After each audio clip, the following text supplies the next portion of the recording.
राहुल, तुम क्यों कर रहे हो? मैं कर देती हूँ, रहने दो। अरे कोई प्रॉब्लम नहीं है, मैं करता हूँ ना। मैं कर रही हूँ ना, मैं कर देती हूँ, तुम मत करो। तुम आराम करो ना राहुल। सुनो, मैं बहुत लाइट फील कर रहा हूँ। मनवी, ऐसा लग रहा है जैसे आधा वेट खत्म हो गया हूँ। एक मसल फील हो रहा है मुझे। आई फील ऐसा लग रहा है जैसे उड़ जाऊंगा। पिछले कुछ महीनों में इतना हैवी फील कर रहा था ना मैं। एक नई एनर्जी आ गई मेरे अंदर। 3 बार बेड बना चुका हूँ, बाथरूम भी सारा कुछ ऊपर नीचे कर दिया मैंने।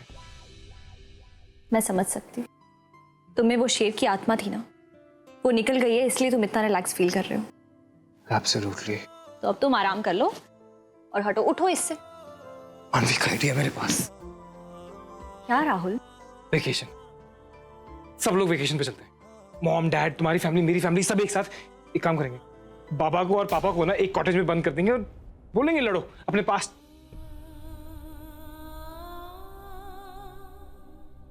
मानवी, आई एम वेरी सॉरी, मेरा वो मतलब नहीं था।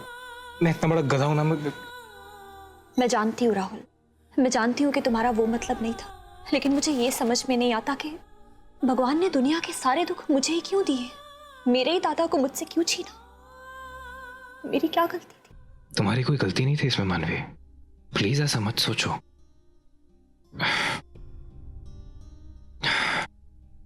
तुम जानती हो भगवान ने ये दुख तुम्हें नहीं दिए। ये श्राप, ये सारी नेगेटिव एनर्जीज, ये सब मेरे से आप हैं। ना तो मुझसे शादी करती, ना ही तुम्हारी जिंदगी में ये सब आता। मैं नहीं होता तो आज दादा जिंदा होते। आई एम सॉरी मानवी, जब मेरी बारी आती है तुम्हारे साथ खड़े होने की, तुम्हारा साथ देने की, तुम्हें सपोर्ट करने की, मैं पता नहीं कहाँ होता हूँ। मैं बहुत शर्मिंदा हूँ। तुम थे राहुल, तुम हर पल मेरे साथ थे। मैंने ही तुम्हें नहीं देखा, या यूं कहो कि देख के अनदेखा कर दिया। मानवी, मैं जानता हूँ कि पास्ट को भुलाना इतना आसान नहीं है और ना ही हमें भुलाना चाहिए, लेकिन हम एक नए फ्यूचर की उम्मीद तो कर सकते हैं ना। दादा की मौत को हम ऐसे खारिज नहीं जाने देंगे। दादा के लिए ये श्रद्धांजलि होगी कि हम अब किसी को हमारे बीच में नहीं आने देंगे, कभी भी नहीं। वादा करो मुझसे। वादा। जन्म जन्म जन्म साथ चलना यूं ही, कसम तुम्हें कसम, माँ के मिलना यही, एक जान है भले दो बदन हो जो। I missed you, मानवी। कब से तुम्हारे इतने करीब नहीं आया हूं मैं। मेरी सुबह हो तुम्ही और तुम्ही शाम हो। अरे यार, कैसे ब्रोकर हो तुम? हाँ, कब से तुमसे एक काम कह रखा है, वो नहीं हो रहा तुमसे। मैं कब से कह रहा हूँ कि मुझे वो बंगला हर हाल में चाहिए, लेकिन तुम समझ ही नहीं रहे हो। देखो, अगर कोई और क्लाइंट मिल गया या किसी ने ज्यादा पैसे ऑफर कर दिए तो भी बता दो, मैं उस बंगले के लिए हर कीमत देने को तैयार। सर, आप ये कैसी बातें कह रहे हैं? उस घर की तो इतनी कीमत भी नहीं है आप जितना इन्वेस्ट करना चाह रहे हैं। आप कहिए तो मैं इससे अच्छी प्रॉपर्टी आपको दिखला सकता हूँ। अरे भैया, मुझे नहीं चाहिए दूसरी प्रॉपर्टी, मुझे वो प्रॉपर्टी पसंद है। और वैसे भी प्रॉपर्टी की कीमत तो वक्त के साथ बढ़ी जाएगी ना। सर, रिटर्न मिलने में सालों लग जाएंगे वहां पे। अच्छा इन्वेस्टमेंट नहीं है सर। और ऊपर से सर इतनी प्रॉब्लम है वहां पे कि क्या बताऊं आपको। अब कल रात को ही वहां से एक और बुरी न्यूज आई, किसी का मर्डर हो गया। अरे मर्डर तो शहर में हजारों होते हैं, हर रोज होते हैं। इस तरीके से घर में मौत हो जाए और उस वजह से लोग अगर घर को खाली करना शुरू कर दें तो शहर के शहर खाली हो जाएंगे। मुझे इन सब बातों से कोई फर्क नहीं पड़ता, मुझे वो प्रॉपर्टी पसंद है, दैट्स इट। सर, आपकी बात मैं समझ रहा हूँ, लेकिन सर इस मर्डर की वजह से पुलिस ने पूरे एरिया को खाली करवा रखा है इन्वेस्टिगेशन के लिए। देखो, जहाँ तक पुलिस की बात है उसकी चिंता तुम मत करो, कमिश्नर से मैं डायरेक्ट बात कर लूँ। फिर ठीक है सर, आप पुलिस को देख लीजिए और मैं पूरी कोशिश करूंगा अपनी तरफ से, पूरी कोशिश करूंगा। पापा, ये तो वही घर है जिस घर में वो बच्ची है। आप जानते थे क्यों ना वो? हाँ, मेरा बिजनेस एसोसिएट था, लेकिन कुछ साल पहले उसकी मौत हो गई।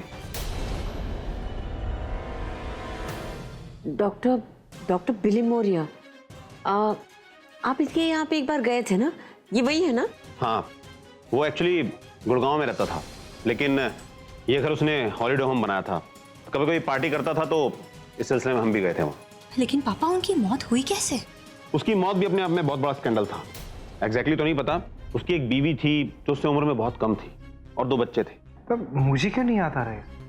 बेटा इसलिए याद नहीं आ रहा है क्योंकि तुम उससे नहीं मिले। वो बहुत ही कट टू कट आदमी था। मेरी भी मुलाकात सिर्फ बिजनेस के सिलसिले में ही होती थी, वो ज़्यादा किसी से मिलता नहीं था। और जहाँ तक उसकी पर्सनल लाइफ की बात है, बहुत ही रसिक आदमी था, बहुत ही कलरफुल, काफ़ी अफेयर्स थे उसके बाहर। इसी वजह से तो उसकी वाइफ भी हमेशा डिप्रेशन में ही रहती थी, बेचारी। हाँ, इसके पीछे भी एक कहानी है। अपने इसी रंगीन मिजाज नेचर की वजह से उसने एक लड़की को कन्विंस करने की कोशिश की। जब वो लड़की नहीं मानी तो उसने उसका रेप कर दिया। और ये न्यूज़ उस वक्त बहुत बड़ी चर्चा का विषय था, सब पेपर्स में आया था। पुलिस ने उसे गिरफ्तार कर लिया, काफ़ी बदनामी हुई, और इस वजह से उसका पूरा बिजनेस, सब फाइनेंस, सब फंड, सब खत्म हो गया। पूरी तरह से सड़क पर आ गया वो।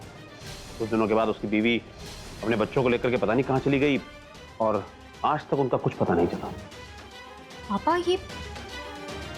पापा, ये देखिए, क्या पता ये बच्ची उन्हीं की हो। नहीं, ये बेटी तो बड़ी प्यारी थी, बहुत खूबसूरत बच्ची थी। ये नहीं हो सकती।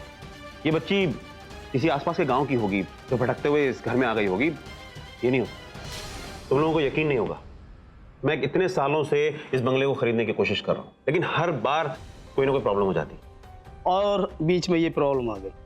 यार आप चिंता मत कीजिए, हम लोग इन्वेस्टिगेशन कर रहे हैं ना, आपको इन्फॉर्म करते। वैसे थैंक्स मैम। कुछ तो बहुत अजीब है उस घर में। देखो, तुम जानती हो ना कि उस घर में लोगों के ऊपर हमला हुआ है, वो भी ऐसा हमला कि कांस्टेबल्स बात भी नहीं कर पा रहे। वही तो राहुल, मैंने जब से पापा के मुंह से डॉक्टर बिली मोरिया के बारे में सुना है, मैं हर वक्त यही सोचती रहती हूँ कि पता नहीं वो उस बच्ची पे क्या बीत रही होगी। वो बिना खाना बिना पानी के वो कैसे रह रही होगी, और क्या पता वो उस डॉक्टर की बेटी हो। मुझे उसकी मदद करनी है, प्लीज मुझे वहाँ ले चलो। It sounds really unusual यार। एक 6-7 साल की बच्ची इतने बड़े अटैक्स कैसे कर सकती है? राहुल, उसने ऐसा कुछ नहीं किया है। वो छोटी सी बच्ची है, तुम्हें तो पता है ना। वो घर जंगल के बीचों बीच है, कितने जानवर होंगे वहां पे, और अगर उस बच्ची को कुछ हो गया तो?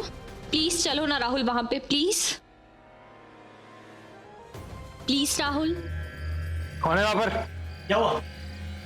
अब यहाँ से एक अजीब सी आवाज आई मुझे। देखिए, यहाँ पर काफी अंधेरा है, आप लोग ये टॉर्च लीजिए।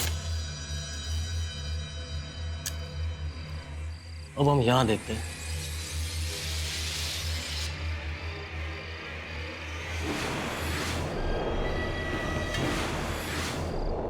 स्ट्रेंज, कुछ नहीं है वहां पर।